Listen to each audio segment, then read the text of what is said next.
What are you the most fearful of? I keep saying it, my worst fear has happened to me. What's my biggest fear? My worst fear has happened to me. So I don't think that anything scares me in life anymore. I never wanted to raise a child alone, and I'm doing it now. So what the is gonna happen to me again? Yeah. What could possibly happen to me other than my worst fear happening to me? Yeah. I'm living it, so don't get anything where anybody feed to me. Yeah. But I'm also scared of being a billionaire. You should not be, because No, I'm they betting on you to be a billionaire. No, so they say, no, but you know they say your worst fears happen to you. Oh, okay, So yes. I'm scared of being a billionaire. Boom. Boom. But yeah, my worst fear has already happened to me, so I don't fear nothing. When was the last time you cried in front of someone? When when was the last time I cried in front of someone? So I don't cry often. I hate crying, and I don't like to cry in front of people. So if you ever see me cry, just know you're my person. Yeah. Because sometimes you tell stories and I'm like, you should gotta cry, and you don't cry. No, I hate to cry. You're super strong because like I hate to cry. So if you ever see me crying, just know you're my person. And I think the last person who recently just saw me cry was my friend, because my daughter was in the hospital and she was so sick and I was so scared. Oh yes, yes. And even thinking about it now, I'm like, Yeah. and my friends just came and just covered me because I was alone. It was just me and my daughter, and nobody else wanted to, just didn't want to help. Yeah. I was like, and your daughter, and I was just like scared because it was just two of us. Yeah. And my friends saw it happen, and none of them laughed at me. They just came and covered me. I loved it. What are you looking forward to the most in this next year? Money, making more money, traveling a lot, working on my relationship with God, my relationship with my daughter, and my relationship with my mother. Those things, very important to me. Yeah. What do you wish you could spend more time on? I want to spend more time with my daughter. Oh, but you were living daily with her. I know, but like when I'm not with her, when you become a mom, you understand the true meaning of mom guilt. Oh. It's called mom guilt, and when you have a child, you'll get it. Yeah. It doesn't matter how much time you spend with your kids. You will still feel When it. you're not with them, it just hurts. Chen, in 10 years from now, what do you think you'll miss the most from today's present? My age. That's a good answer. I would say my age, because I know 10 years from now I'll be even better than I am today. Yeah. And I'm not scared or worried about that. Yeah. So I'd say I'll probably just miss that I'm younger. I think that's it. Yeah. What's the most sentimental gift you have ever received? What's the most sentimental gift I have ever received? I can't even say. I would say the most sentimental gift I have ever received was the gift of my daughter from God. Yeah. It changed my entire life. Like I keep telling you guys, my daughter grounded me. Like I used to be. But my daughter was just like, if not for her, I would be out here like, so many people would be past tense, period. But because of my daughter, What's the most important value you would teach a young person? What's the most important value I would teach a young person? I would say to trust yourself. As human beings, we doubt ourselves a lot. Like I feel like it comes second nature to us to just constantly doubt ourselves and our strengths. And I think the first thing that a young person needs to learn is to be confident, to sit up straight, to trust themselves, to walk into a room with their head held up, and to look people in the eye. Have you ever cried tears of joy? Yes. Can we know the reason? Was it after a night or after a birth? Did you cry when you gave birth? Yes. Oh. I did. I cried because I was terrified. Oh. I was genuinely scared. I was looking at my baby like, It's getting real. It got real out of a sudden. It became it became, I mean, carrying the baby around in your tummy, yes, it's real, but when the baby's here and it's no longer attached to your body, you're like, shit, it's real. So I'll say that. But were you changing diapers with long nails? No, my mom, nobody wanted me to have nails. So for the first 3 months after I had my daughter. When you gave birth, you had the long nails? Yes, but maybe so how would you punching your palms when you were pushing? I broke my nails when I was in labor. Yes, in labor. When I was in labor, I broke my nails. Yeah. But what was the question again?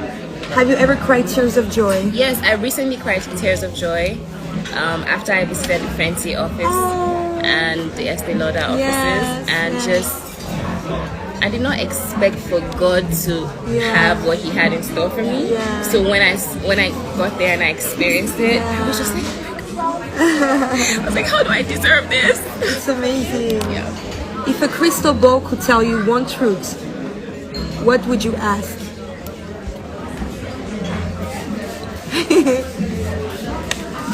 I think I would ask, I would be like, how far the money go plenty? Because I know I'm rich and I'm gonna be richer. So I'll be like, how far the money go plenty? You go plenty fast like this. I just want to know, is it gonna be, I know it's gonna be more, but I'm just like, the way I'm thinking about it, is it going to be more than what I think in my mind? Am I gonna be wealthier than I think I'm gonna be? Yeah. Is what's something you try to actively avoid in life? The second is, what is something you tried reluctantly and it turns out you like? And the third is, what's the most valuable lesson you learned from your past relationship? I think I'll answer the last one, which is, what is the most valuable relationship? What's the most valuable lesson I learned from my past relationship? To learn to put myself first. Because I'm such a giver. And so when I'm in a relationship, or when I was in a relationship, the line was very blurred where I was over-given. I wasn't receiving back what I was given. So I would say the valuable lesson I've learned now is to never overextend myself like I did in my past relationship, and to just really put myself first. Because if I put myself first, then the person knows how to take care of me how I want to be taken care of. And when I say taken care of, I'm not talking about just financial, like I'm talking mentally, I'm talking romantically, what are the do's and don'ts in the relationship that I would like. So I feel like I learned all the mistakes. I've learned from all the mistakes that I had to learn, and now that person has prepared me to be a better woman for another man, and how to just put myself first. What about you? I want to know this. They've been staying at the guest list until they have a permanent residence. You guys, so let me tell you something I just learned in Paris. So we went out the other night with my friend Lena, and she was just meeting Vanessa for the first time, because I really like my friends, and I love it when they all meet each other and they have a good relationship. And Vanessa met Lena for the first time, and Lena asked Vanessa, so are you in a relationship? And Vanessa was like, yeah, I have group chats. Guest list. I have guest lists. She was like, I have guest lists. And I was like, I like that answer. So now, if anyone asks me if I'm in a relationship, I think the answer is, yeah, I have guest lists. Until you have a permanent residency, you're on the guest list. So yeah. What's the one thing that should be taught in school but isn't? A little bit of like, I would say,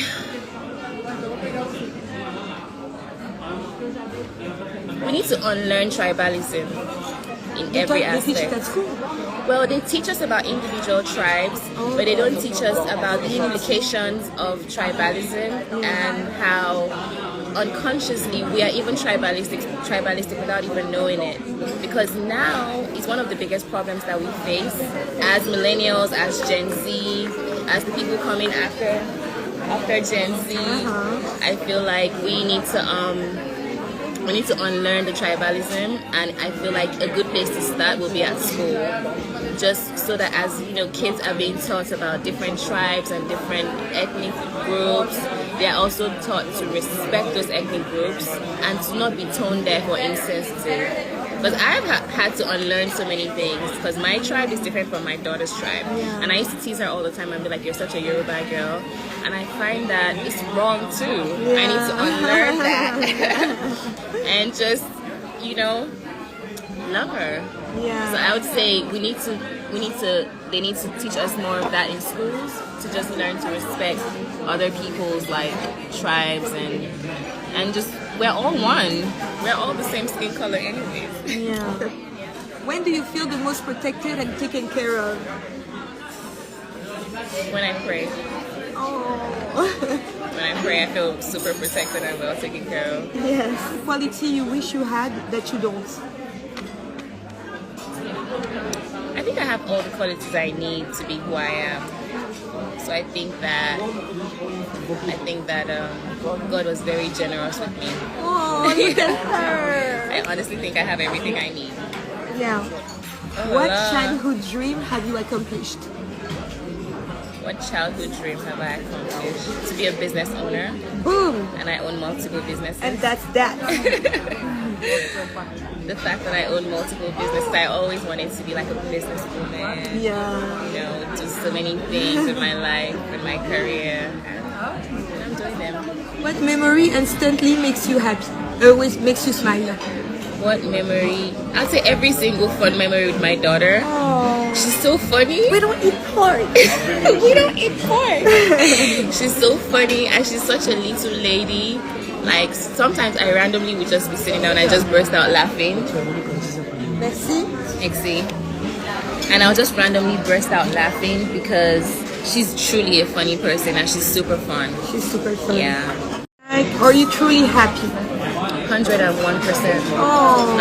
I'm very happy. I'm very content, and I'm grateful. Which is why I was saying to you that I feel like now I'm ready to be loved and to love someone. Oh, look at her. Yeah. I'm truly ready to love somebody's son very openly and unapologetically. Like, I have so much love to give and I'm such an amazing woman and I'm ready to share that love with someone. So hear it, Pooh. What is the one thing you hope to accomplish in the next 5 years? The one thing I hope to accomplish in the next 5 years is to create proper structure for my businesses. Yeah. To continue to be an amazing mother. To be independent. Yet to be in a fulfilling, loving relationship. To be in a fulfilling, loving relationship because I really want to give my daughter the gift of seeing how a woman should be loved and treated. She doesn't have that and she hasn't had that in a while. I want my daughter to see a man love and respect her mother and be caring and want to take care of her. She deserves that. Bridges, are you happy you've burned? What bridges am I happy next to? What bridges am I happy that I have burned? Anyone that wasn't right for me, I'm happy. And I rarely burn bridges. So if you see me burn a bridge with someone, they were begging for it, or it was just time. Because I like to see things from my side and also the other person's side as well. So I would definitely say the ones that were supposed to be burned.